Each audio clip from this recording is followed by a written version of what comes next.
feature films. There aren't so many films about rape like you did it. Why do you think is that the case? You mean why I did it as my first feature? And why other directors are not so courageous and don't do it? Well, I don't know about the other directors. You have to ask them.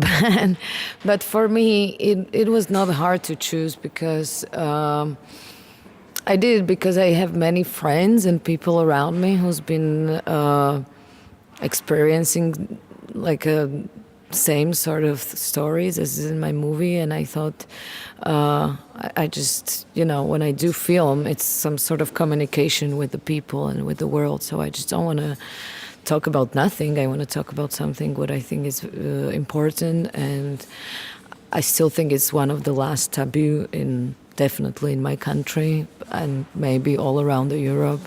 Like everybody is talking about everything, but rape is something what people don't like to talk about. So I was like, yeah, let's just open it and see what happens.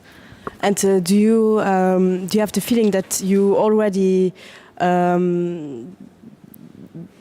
that you have opened it already? How were the reactions in your country? Well, it was a little bit crazy. Good thing was that we had a lot of people who went to see my movie. It was almost 50,000 people. So that was pretty nice. I didn't expect that because, it's pretty much considered as an art movie. So art house is not very popular in my country. But it did a lot of people. And then there was a lot of reviews, which were sometimes very conflicting.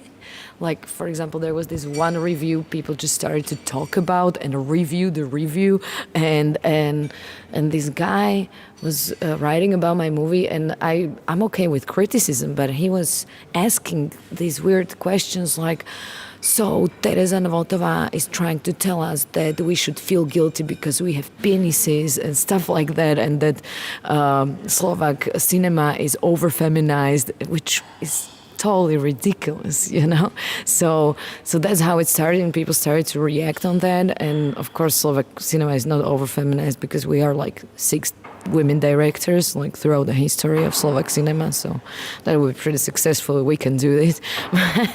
Yeah. So it sort of opened up discussion about rape and women, and also there's been a recent, reviews. They were asking people what do they think about these issues, and they found out that more than half of Slovak people think that sexual violence is actually okay under some circumstances, which I think that's actually the problem.